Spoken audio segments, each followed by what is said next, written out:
most businesses fail within their first few years. Those statistics change here and there, but the point is that most of them don't last past a few years of operations. Many of them never become profitable. That's the crazy thing. And if you look at it from that lens, traders, oftentimes they don't make it past their first 30 days. I mean, that's the average turnaround. Somebody who wants to go try it by themselves to learn how to trade is a 30-day turnaround. They try it out. They don't know what they're doing. They don't have a system or a plan. They fail. They're like, okay, I'm done. The ones who have a bigger vision, the more entrepreneurially minded traders, maybe they'll go into a few more months or a few years. Gosh, I talked to a lady 2 or 3 years ago who'd been practicing for 20 years and never really got it down. And so cool part, and the reason why you're probably listening to this podcast is that we actually put together a platform of which people can stand on and have that plan. They can have that vision. It's more like a box of Legos. We have the instructions and you have all the pieces. You've got to put it together yourself though, right? And so when you have all of that brought together, it's a heck of a lot easier, sustainable trading system when you have all the pieces and the instructions to put it together. So what are the secrets? How do some of the most successful entrepreneurs find the freedom that we all got into business for in the first place? How did they find the time, energy, and resources to launch and scale strong? And how do entrepreneurs like us align our time, money, and energy in a way that will allow us to reach what we set out to achieve? These are the key questions, and this community will give you the answers. Welcome to the Prosperity Movement.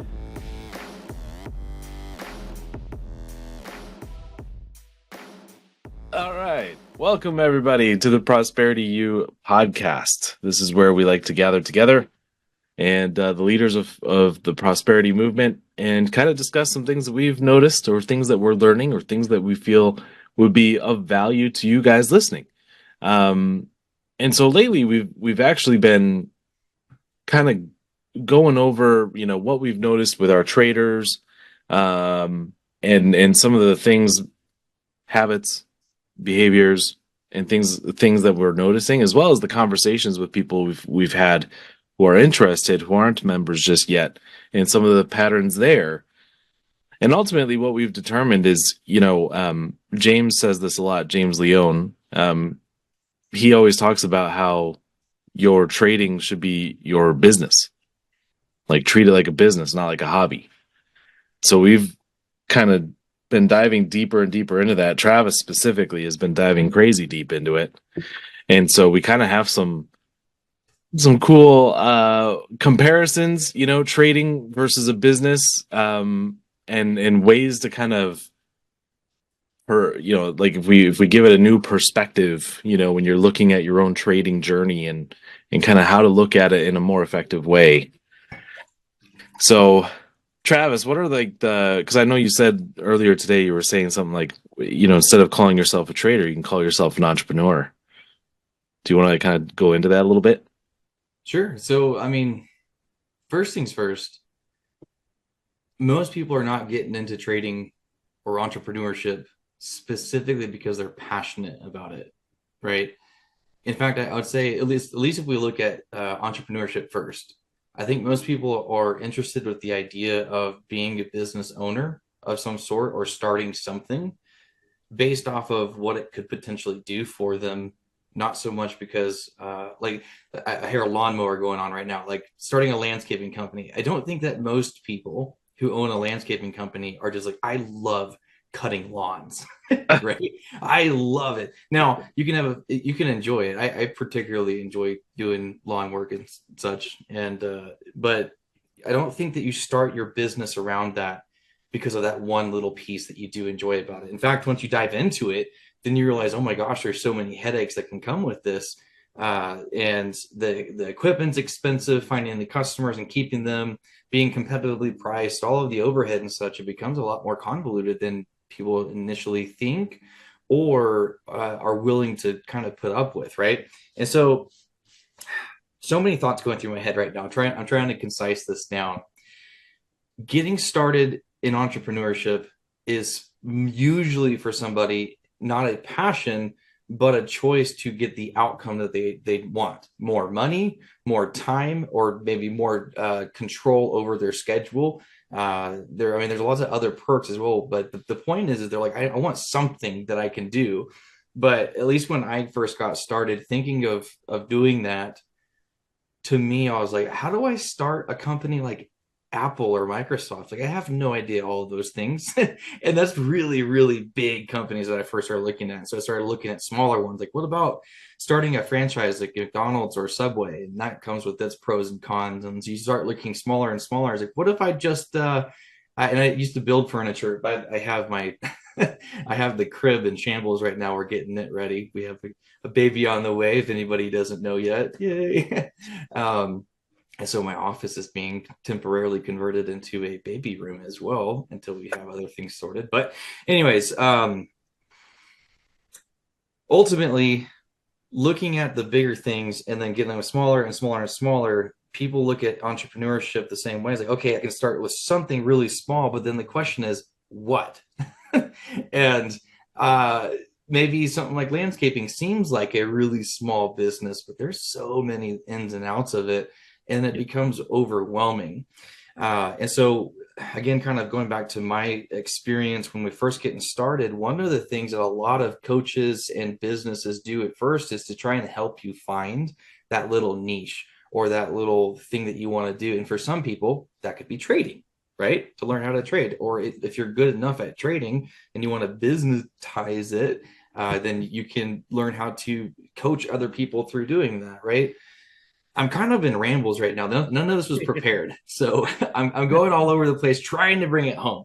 Getting started typically in entrepreneurship is around the things that can come from it. Same thing with trading. People don't look at the charts and say, oh my gosh, that's the coolest thing since sliced bread. And I want to be a trader because I'm really passionate about it. But finding your feet and finding your niche can become a passion. You can really enjoy it. Kind of like you, me, and Brian and James and the whole team. We've actually found that not only is it another stream of income for us to build out businesses like this, but it's also really enjoyable and really fulfilling and such, right? But you can't get to that point unless it's also producing the fruit of what you want it to produce, right? So I guess that's probably the best way to start it out is if people are getting started with trading or getting started with an entrepreneurship, they're looking for the fruit that it can produce, right? And so in so many ways, trading is just like, and we, if you watch our podcast, you'll hear me say it's just like going to the gym. Well, guess what else is just like going to the gym? Going into business. Now, granted, there's not as many convolutions when it comes to trading because you're not so much worried about the competition of being competitively priced for your product or service you provide. You're not so much worried about the overhead and logistics of being able to get a brick and mortar facility or all the logistics of shipping if you have a physical product and such. There's a lot fewer moving parts with trading, but that doesn't mean that you should treat it any less important and with a systematized approach as you would with entrepreneurship.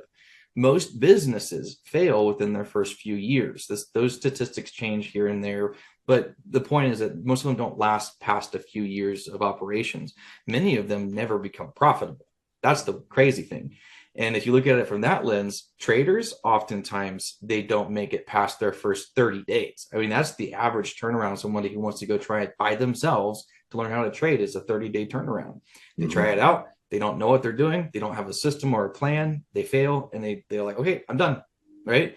The ones who have a bigger vision, the more entrepreneurially minded traders, maybe they'll go into a few more months or a few years. Gosh, I talked to a lady 2 or 3 years ago who'd been practicing for 20 years and never really got it down. And so those are all scary stats. But the cool part, and the reason why you're probably listening to this podcast, is that we actually have put together a platform of which people can stand on and have that plan. They can have the vision, they can have the ins and outs, basically. I wouldn't say put together for you. It's more like a box of Legos. We have the instructions and you have all the pieces. You've got to put it together yourself though, right? And so when you have all of that brought together, it's a heck of a lot easier to build a really cool race car out of Legos, or in this case, build a sustainable trading system when you have all the pieces and the instructions to put it together. So my goodness, I'm going to go back and listen to this and see how many different routes I was trying to take and then and make fun of myself for Joe Biden ending it. How do you say that? A present progressive verb. I was doing Joe Biden. Well, this back in the day, blah blah blah. My hairy legs.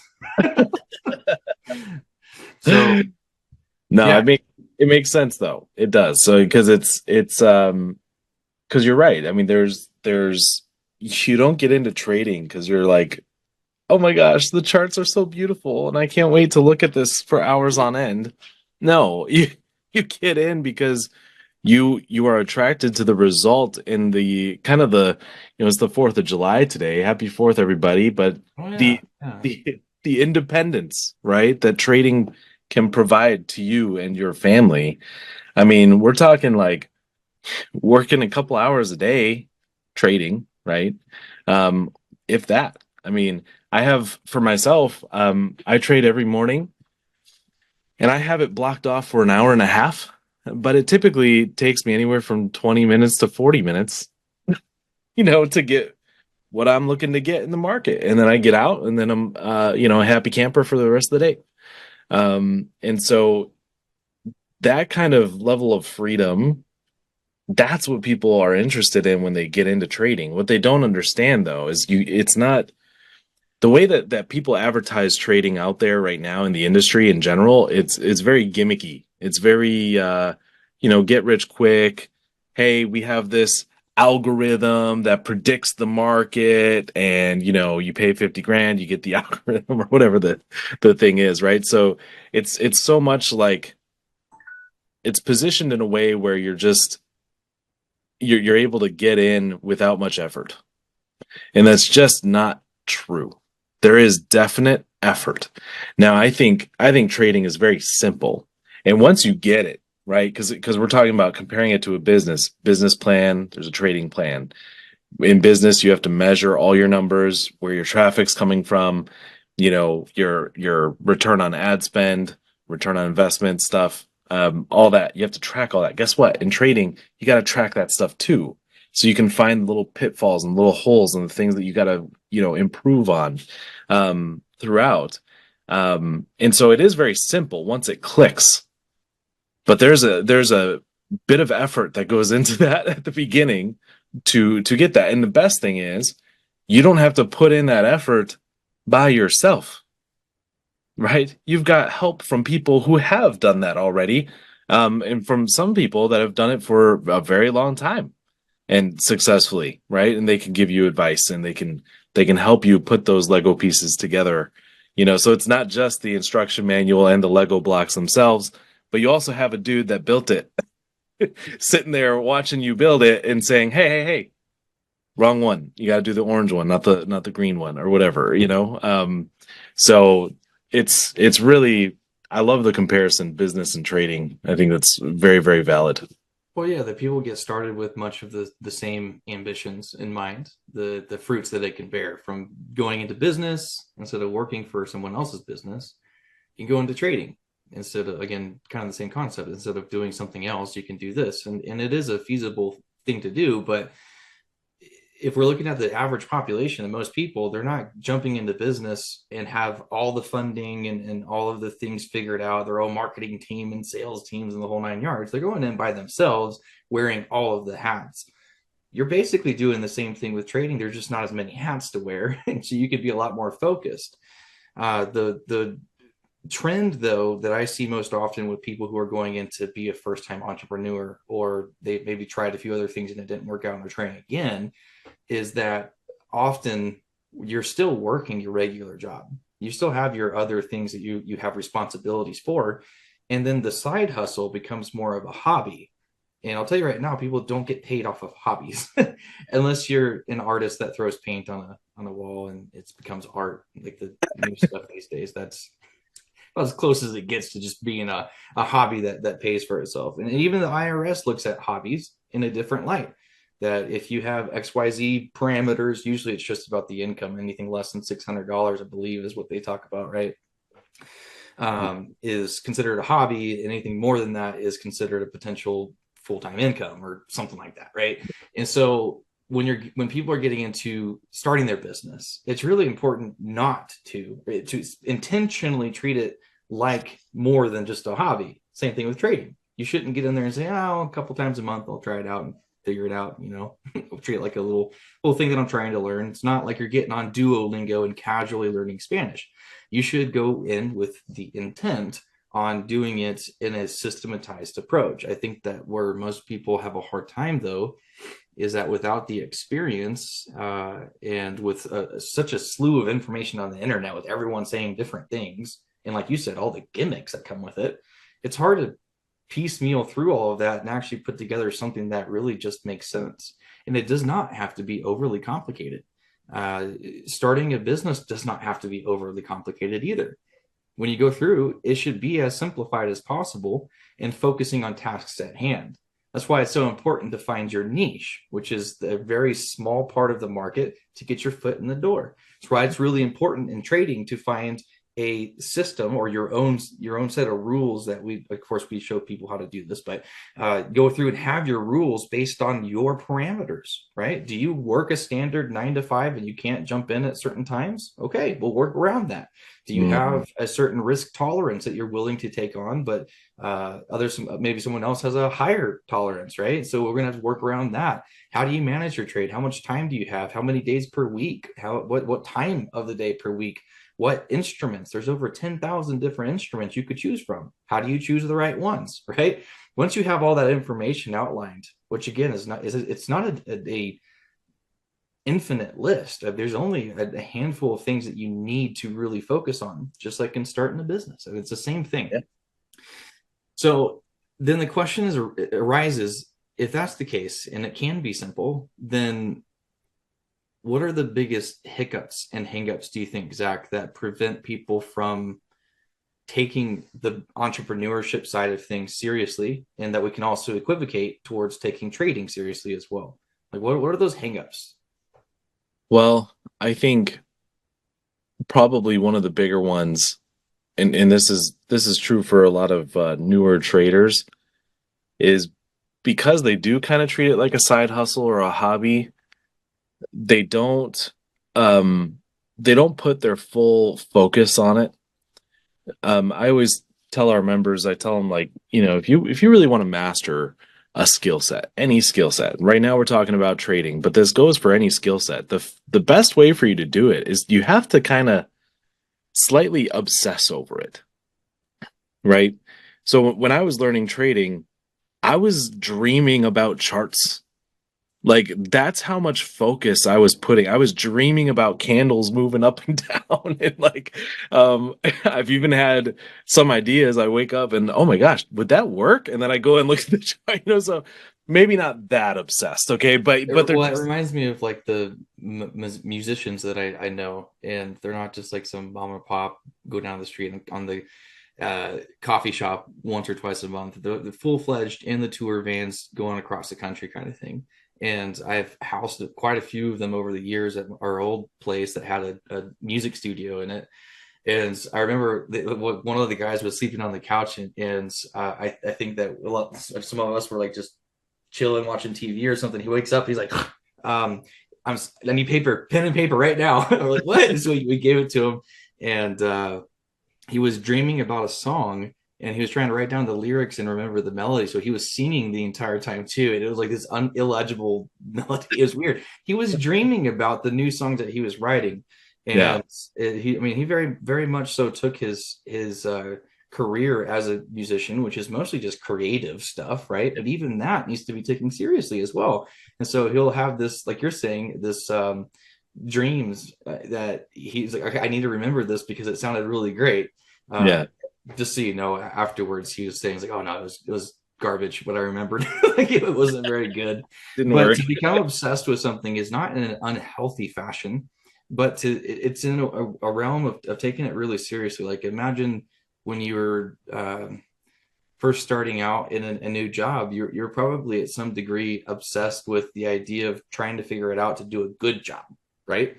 And same thing, like if you have a kid on the way, when you're a first-time parent, you kind of obsess about, well, what are the right things to do? What are the wrong things to do? How do I parent and stuff, right? Anytime you start something new that you care about and you want to see the fruits to become whatever you're planting to become fruitful, then there's a certain level of which you need to take it to an extreme intentionality, right? And so Grant Cardone is one person I can think of who talks about being obsessed with something. And it's not in an unhealthy, addictive type of way, but something Right. that you can compartmentalize and say, okay, now it's time to focus. Now it's time to go into my flow state and give intentional, thoughtful interaction with this thing that's going on. And in many cases, like you and the guy I'm talking about, and myself in many ways too, when you have that level of obsession, there's probably also a healthy level of like passion for it as well, or let's say conviction, or I mean, really, when you become the obsessed that we're talking about, it's because you intentionally do things consistently and it becomes a part of your habitual behaviors and thoughts, right? Yeah. So, And it becomes enjoyable.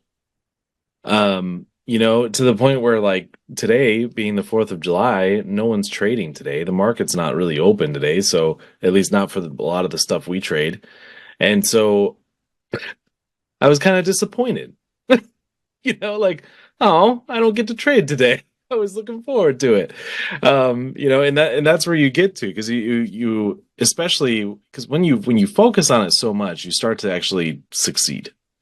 And then when you start to succeed with it, you kind of put more focus on it, because now you're like, you finally get to catch a glimpse of it. It's like going to the gym.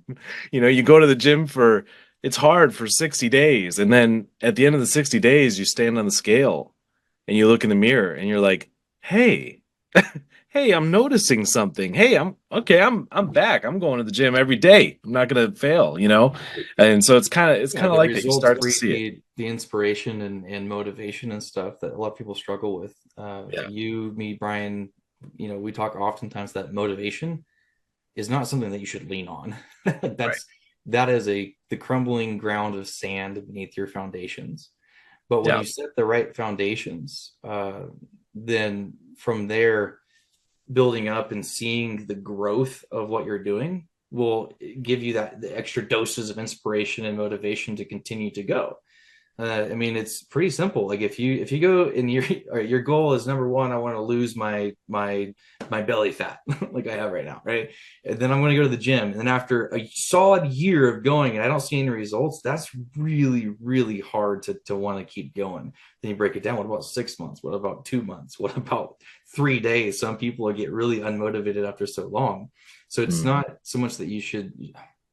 I guess what I'm saying is that when you start to see the results, especially when you do it in obsessive kind of way, you're not going to go to the gym for that long and not see some results, right? Same thing with trading. You're not going to be trading if you treat it intentionally with conviction. It's more than a hobby. You're going to see something happening, and that will then fuel the fire to keep going, and Yeah. so on and so forth ad infinitum. Um, and I think that where people get really mixed up with it is that they want the quicker result, which typically doesn't have a lasting result. It's like the Yeah. guys who, and this is all pretty well documented, those who go on these fad diets. We're talking about losing weight, going to the gym, right? They go on these fad diets, or they just starve themselves or something, and they lose a lot of weight. And then it's fairly predictable when they start to gain more as well. Like there is a cycle, and then they do this. And that's what traders do as well: up, down, up, down, up, down, instead of doing things from a more approachable, sustainable, and I mean, really effective. They want efficiency over effectiveness, Right. and that's what we're all here to try and say. No, don't do the efficient way. It sounds so horrible to say that. Like I'm saying it. Do it effectively, and with the effectiveness, efficiency will come. Yes. Right? But if you try and do it efficiently first, the effectiveness usually doesn't. 100%. Right? So they both are important, but where do you start? And that's the same thing when you start in business. You're not trying to be the most efficient or the cheapest option or whatever. You're trying to be the most effective, the highest quality, right? And then from there, as you grow, you can produce those efficiency systems. You can hone in, you can develop your parts of your business, or in this case, trading. You can develop the parts that become more efficient. Like Zach, you didn't start trading 20 minutes at a time. If I recall, you started trading and you were doing balls to the wall, like this whole 5 hour sessions kind of stuff. I know some people who are full-time traders that trade like 12 hours a day. It's ridiculous. Yeah. but Yeah. you have over time developed your efficiencies from first being effective. Yeah, for sure. For sure. I mean, even this year, switching to a new style of trading for me, but the first couple months I was spending a good amount of time studying and watching the charts and looking back at the history of the charts and being on with every James session I could find and everything. I was learning and digging really, really deep. And now it's like I said, I have it planned for an hour and a half a day, but it ends up being like typically 40 minutes. I think is typically how long my sessions are. And you're just giving yourself some leeway, some room to be able to have changes that you weren't expecting in your trading, to Exactly. have a little bit of extra breathing room so you don't have to panic and try and finish it too fast, right? Exactly. Yep. So, I mean, if you really were to look at it from your averages and such, you probably could just go ahead and do an hour per day in your schedule. But Yep. it's for you, it's a little bit, and probably for most people, to have that extra breathing room is a good place to be. High It's five if you get done in 20 minutes, but yeah. thank goodness you had 90 if you needed, 70. A prime example actually was yesterday. Now yesterday, um, Wednesdays are a little bit weird for me because some of our members they do work during like the New York Open time, which is my favorite time to trade. And so I get on with a couple of them early on Wednesday, but like at 6:45 my time, and then that's Central Time, and then we trade until basically just before 8 o'clock my time.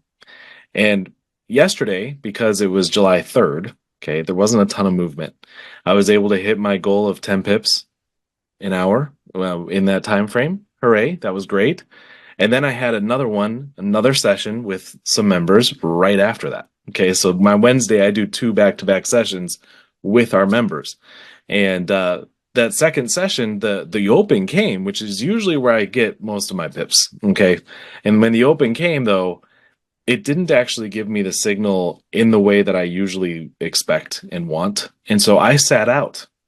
So if I didn't have that first session yesterday morning, and I had that kind of an open in later in the morning, I probably would have stayed on a little bit after that hour because I missed out on that open, even though there was a good 30 pip move in there. I missed it because my entry rules state that I should not have entered, and so I did not. Okay, so I would have probably needed that extra buffer to make up for those 10 pips. In this case, I didn't have to because I did earlier in the morning, right? But that's kind of what I look for with that. Well, But yeah, just for clarity for people listening right now, when he's saying that he missed the pips, that wasn't like a fear of missing out or a missed opportunity. That was what he deliberately and intentionally decided not to do because it didn't meet his specific criteria of the trading plan that he has. And hmm it's that kind of resilience and accountability that keeps him consistently profitable. Is that just because there's the presumed appearance of an opportunity, if it doesn't match up with what your plan is, you've got to avoid the squirrels, right? We call them prosperity squirrels when it comes to the business side of things. It's like if there's all these shiny objects out there to how to make the business better, right? But we got to focus on task at hand. Same thing with trading is don't get distracted on all the potential opportunities. It's the market, guys. There's going to be another opportunity all the time. So follow 100%. plans that you have, and that consistency and that accountability is what produces the fruit that people want. And 10 pips, if you don't know what a pip is, just think of it this way: it's the movement of the market. For every pip you make, you also have a certain amount of money attached to that as well. And so, where we're talking about efficiency and effectiveness, being effective and efficient, many traders would say, "Oh, it's just 10 pips. I could have got 300 or so." It's like, no, you're just you're missing the point. Okay, if you can consistently get 10 pips, that is more than a full-time income for sure once you make it efficient. Okay, so if you're trading 10 cents per pip, no, of course that's not going to change your life. Right. But when you can do it over and over and over again, then you can realize, oh, it is now a risk mitigated way for me to go through and put possibly more money on the market, right? And so if most brokers are going to cap you around $100 per pip. Okay. And so if you do the math, 10 pips, $100, that's, $1,000 potential in a less than an hour for most of the time, right? That's Yeah. very efficient, but you can only get to that kind of risk mitigation and risk tolerance once you've established the effectiveness of your trades, right? So even 10 pips consistently, Zach's one of these kinds of guys. He would rather make 10 pips consistently than X amount of money or percent on other trades. I just want to make 10 pips per hour. If I can do that, that is amazing. And that's what he's consistently been doing for pretty much all this year. Just, and again, he's not new to trading. He's new to this style. Yeah. And, well, so and it goes to the point that it doesn't have to take a long time for things to start being fruitful. It doesn't take years for your tomato plants to grow. And so you just have to do it the right way, which I won't go on that tangent, but we had to redo our garden this weekend. We had quite a few things that needed updating. But point here is that following a specific plan and treating it like it's your business plan is paramount. And being effective with it first and then finding the efficiencies and scaling later is also very paramount. So it's also like important to note, like my goal is 10 pips a day, and there's a reason for that. Okay, so if my goal is 10 pips a day, and I specifically shrink it down to 10 pips per hour, I didn't make that up. That's something that James recommends as a good solid first goal. That's 50 pips a week is kind of my my goal. 50 pips in a week. Sometimes I get around 50 pips in a week. Other times, like last week, I ended up with 153 pips. So it's, although 10 pips an hour is like my goal, there are many times where during that same hour, I'm getting 60 pips, 40 pips, 80 pips, because that's just what the market wants to give me. So it's more like 10 pips is almost like I don't want to say minimum, because I have walked away with days where I got 5 pips and that's all the market wanted to give me. But it's kind of like a little guideline, a guide for me to work at, right? Well, if you treat your trades as if they're customers, right? Your goal is to have your 10 customers, but if you see an extra 10 come into your shop, you don't ignore them, right? Right. And if only 5 customers come through, you don't throw them away just because you didn't get all 10 that you wanted that day, right? Right. It's the same thing. It's just you can seize opportunity where it makes sense, and there's a specific way to do that as well. Again, it's not just seeing, oh, there's an opportunity, therefore I'm going in. It's a lot more systematized on how you manage the trades that you're in, and if all the stars are aligning and it looks great, you can make that conscious decision. Do I lock in on my 10 pips that I've already made, or do I continue and scale in? And if I do, how do I do that? Right? These are all really important concepts for people to grasp when they're going through and creating their rules of their trading plan, so that when you do have a standard week and you make your roughly 50 pips, awesome, high five, kiss your wife, right? Or if there's more opportunities and there's some things that you decided to go into because it made sense to, then you can also have those weeks that are a little bit higher. Your goals are not your caps, right? Exactly. And, yeah. I mean, even this week with not trading today, so far, I'm at 45 pips for the week, 45.7. So tomorrow, do I even have to trade? Not really. So how does that affect the way I trade? It affects it pretty drastically, because now I'll get on tomorrow and I have a little group that trades with me on Fridays too. And so we'll get on. And if I don't have that perfect, what I'm looking for based on my plan, I'm totally okay sitting out. Are you kidding me? I'm basically at 50 pips for the week anyways, And to clarify here too, with what we're talking about here, James Leone is our Yoda, and he's the one that basically systematized and businessized his style of trading. Zach is someone who has taken it seriously and is doing very, very well for it. Now, Zach also systematized and businessized binary options, right? Like that's not something that you've just thrown away. It's another tool in your tool belt.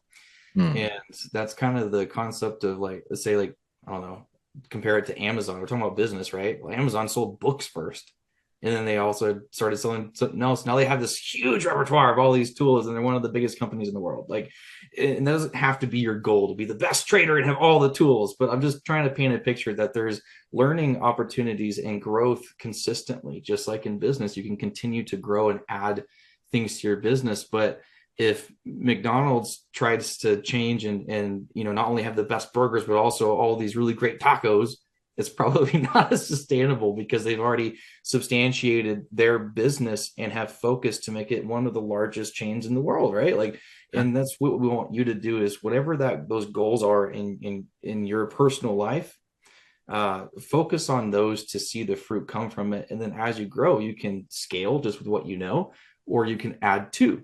Zach has decided to add to and is doing very, very well for himself. And when it comes to treating it like a business, do you mind if I kind of do some high points before we jump off of what that really looks like? Yeah. So if you were to start a business or to start trading, right? I'm going to only do the trading side because I don't think most people are listening to what you should look to in business, right? Right. But within trading, you should have a solid, and I'm going to give just really high level view on this, guys. You can keep tuning into our podcast. You can get access to our blueprint and stuff and get through all of this information. It's really, really great stuff. But the high points are your market research. You need to understand what it is that you could potentially be trading. There's lots of different styles. There's lots of different types of brokers out there. And so you need to have a really solid understanding of the basics of what you're looking into at the very least when you start your business or your trading, right? You need to have a trading plan, which is comprised of several different things, including but not limited to an overview of what your personal goals are, the strategy description of how you're choosing to trade, organization and management of your structure and how you will place your trades and manage them, right? Entry and exits. How do you actually do what we've been talking about of adjusting towards opportunities? And then, of course, it's also really important to have financial projections of what the compound interest looks like, what the withdrawals look like, how much can you withdraw and still meet your personal goals inside and outside of your accounts, right? And maybe this sounds complicated or convoluted. It's really not. You just have to have it all written out and understand why it's important, right? You need to have a structure based off of, how are you trading? Are you literally just taking claims of income from yourself? Or do you have an entity that you can trade on behalf of, right? Now that's getting kind of into the weeds, so I'm going to skip to the next one. Finances, you need to have an understanding of how much it costs to get started. Things like, are you self-funded? Are you financing with other programs? Are you doing prop firm challenges? We don't necessarily endorse those, okay? So don't get it twisted. And then I've kept the names from business plan over here. And so there's one that's called human resources. You need to understand how to hire your staff and how to obtain your customers and how to keep your employees happy and taken care of and stuff, right? And so here for you as well, there's the training, the coaching, the community, the accountability structures that require some level of working with other people. Trading, I know a lot of people think it is not just a one pony show. Is that the expression? Like it's not just one person. It's not just one trick pony. One trick pony. Yeah, I guess it's something inappropriate. I didn't mean to. And so human resources is like, who are you connecting with? Do you have somebody who can help you along the way? Especially someone like James, who's been doing this for 20 years, very, very successfully, and he enjoys to be able to connect and help people. Like I won't get too much into it, but my wife's friends that came in from Georgia, I had an opportunity to talk to the husband mostly about some of my beliefs around Christ and such, and he was very open to it. Before he left, he's like, "Hey, can I get your number? I don't want to bug you too much about it." I'm like, "Please do. Please call me. I would love to have those conversations." I really enjoyed that part of sharing the information, right? And James does as well when it comes to trading. He loves to talk to people about it and help them along the way, not bothering us to work with us. Yeah. There's also risk mitigation and launching and growth controls that you should understand. I want to keep this pretty brief because we'll unpack that over the next few weeks of all of these kind of high level views. What does it actually mean, and how do we personally treat our trading like a business, and how do we teach our members to do the same thing? And so, yeah, you can keep listening into this over the next 2, 3, 4 months. Or you can go ahead and get access to our blueprint that does a really good job of concisely giving you this info, painting a picture of what you need to do and how we put it all together inside of our group to help you along the way to do that. That way you can skip as many headaches as possible and get the right support that you'll probably need. So, Zach, how do we get people access to that? Yeah, probably the best way is just go to our website, prosperitymovement.online. In the bottom right corner, there's a little chat bubble. Go ahead and type in the chat, trading as a business. You type that in there, our bot will start talking to you to schedule an appointment. And that way you can book a time with our team. The moment you have a time booked, you will get access instantly to that blueprint. And then you can watch it ideally before your appointment. That way you have all your questions lined up for our team, and then they can answer. By the way, the people you talk to are traders. They trade too.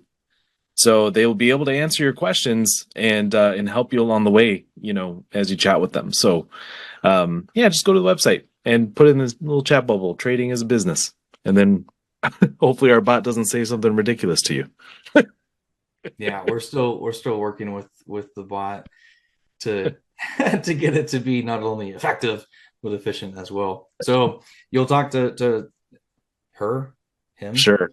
whatever at first, but of course we are a group of real people. That is, Yeah. we just want the appointment to be set efficiently, and the rest of the time you're talking to me, Zach, people like Janelle, Israel, real people. So For sure. I think that was cool. I can't wait for the next few episodes for us to really dive deep into these concepts and to get really detailed.